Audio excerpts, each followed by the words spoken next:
Good evening, my fellow Australians. Since Federation, Aussies have enjoyed life in one of the world's wealthiest and most successful democracies.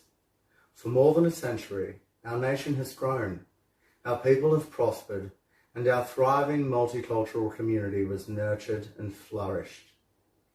As Australians, we grew out of habits of discrimination and intolerance as we better learned how to appreciate our commonalities rather than our differences. As a society, we grew to embrace such ideologies as mateship, compassion, and inclusion.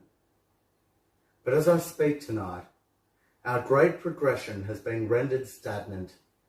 Our nation and our hard-won freedoms, once a beacon of hope to a world often clouded in darkness and despair, has dimmed. Our people are no longer free. Our values seemingly no longer valid or valued. Our clear minds and our capacity for reason, driven from the hearts of many by fear, both rational and irrational. Irrational fear of the virus, rational fear of our government's response. It is because of this that our great nation, so long symbolic of a capacity for togetherness that few nations on this earth can claim, now lies bitterly divided. Instead of seeking to understand one another, we demand that only our views be heard and actioned.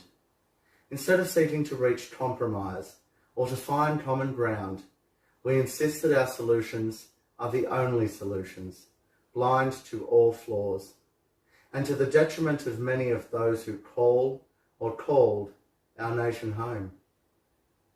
If we want an Australia that bears even the remotest resemblance to our Australia, this cannot continue. Nor can we continue to live in a state of irrational and unfounded fear perpetually, despite the best attempts of our current political class to ensure that we do so. We must each individually accept responsibility for our own health and our own safety, as is true to the foundation of our society. We're not a people who blame each other. We are a people who embrace each other. We must accept that whilst the path forward may indeed be vaccination in the long term, demanding our fellow citizens accept a society in which they are forced to participate in provisionally approved vaccinations that have proven less effective than we should expect and more dangerous than we should accept, not only undermines the core principles of our democracy, but the very social contract in which we all take responsibility for ourselves and our actions in exchange for certain and undiminishable rights. We must respect, rather than silence, the expertise and experience of our general practitioners and defend their right to express their learned views freely, both publicly or directly to their patients, without fear of recrimination or retaliation from government and the health bureaucracy, both of which are fiscally dependent upon dollars from pharmaceutical companies. Health should never be hamstrung by those pushing an agenda for those they are beholden to.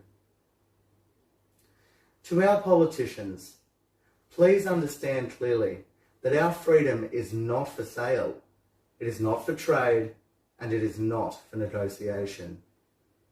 And I urge you to abandon mandatory vaccination plans aside from in limited circumstances, such as international travel, as is proportionate and precedented. To those of our community currently being labelled anti-vaxxers, suffering under coercion from our governments and at times outright blackmail by our leaders and health advisors, I simply say this: do not accept being slandered. Do not allow yourself to be bullied into making choices about your health that are not in your view in your best interests. Many are not actually anti-vaxxers. It is more indicative of the disingenuous and manipulative nature of disinformation published by some in our media that you were inappropriately and dishonestly labelled as such. Some members of our media and many politicians are reaping what they have sown: distrust and contempt. Every single Australian, without prejudice of others, has a right to determine the standards that they alone are prepared to accept when it comes to how they manage their own health. For some Aussies, you have made the decision that the currently available vaccinations reach the bar you have set. For others, you have not. We each should simply respect another's decision. Many Australians currently making an informed choice not to receive a vaccination that our government acknowledges is experimental will willingly take one that they are comfortable in taking. It is your body. It is your choice. Your body, your choice. One of our media and politicians' favourite slogans. We've all heard it.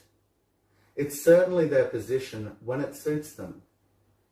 What is not your choice or my choice or the choice of any politician, commentator, journalist or health bureaucrat is whether those who choose to wait for vaccinations that meet pre-COVID definitions of safe and effective get to participate in all aspects of life as normal. Participation in society and ability to move freely is not a concept that is lost. It is our Aussie way of life. Yet this ability is being withheld unnecessarily by power-hungry premiers. That old saying, power corrupts, absolute power corrupts absolutely, comes to mind. It is not a right of birth in our nation to be granted entry to any other country. Mandatory vaccination for international travel is appropriate if the country you are applying for entry to requires vaccination as a condition of being granted a visa. What is your right, though, is to participate in our Aussie economy, to visit loved ones, to attend events, weddings, funerals, to participate in normal as normal. It is absolutely your right to retain your privacy when it comes to your medical history, except in circumstances in which you, at your sole discretion, without coercion, threat, persuasion or deprivation, choose to disclose it. If our governments continue to pursue this pathway that decimates our way of life, that undermines our values, that places upon the shoulders of individuals a shared burden that is not their responsibility to bear, if our governments choose to instigate a state of medical apartheid, then those of us who will not tolerate this abuse of our person, deprivation of our liberties, and restrictions to our freedoms will be left with no choice but to fight to protect them. We do not endorse the creation of a second class of citizens. History has taught us, without fail, where such ideology leads. Are we genuinely naive enough to repeat lessons learnt less than a century ago? Never since our federation has our nation found itself in a universal civil war. This is not an eventuality that any of us wants. It may eventuate if Australians continue to be discriminated against based upon either their vaccination status or their willingness to disclose their vaccination status. What next will be asked of us to disclose to all? As a community, our tolerance for this political spin is quickly diminishing. I urge every one of us to take a moment to pause, to think deeply and without reservation about the sort of Australia we want to live and participate in. Do we want a draconian police state, with our data retained, our travels tracked, our decisions and actions moderated and maybe even controlled by force, threat and coercion? A creeping totalitarianism that infects us ever more deeply? Or do we want our lives back? Either way, we are going to have to live with COVID. Why not make the choice to live with it, with our democracy intact? In these needlessly dark and challenging times, let us not resort to name-calling, but to conversation. Not to fear, but to fight. Not to acceptance of a new reality, a new normal, but to finding the courage to hold on to our normal, to our way of life, our great Australian way of life. As many people in our nation are confined to their homes, unable to earn a living, our great talent pool of ingenuity and creativity benched, it heralds a time for reflection in each of us, to think on what freedom really means and just how valuable it truly is, as is your right to choose, not just whether to take a vaccine, but in all aspects of your life, your right to self-autonomy, and how those who seek power, as it appears our current leaders do, would and will abuse it if we are fool enough to relinquish it. I encourage you to find the time to investigate fully those you choose to serve you in public office at all levels. Seek those who seek to serve, and not those who wish to rule.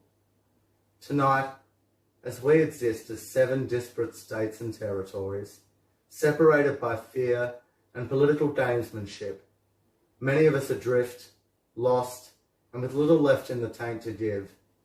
I can only hope that as a society, we can find the courage to once again be the lucky country, one nation that all Australians can call home.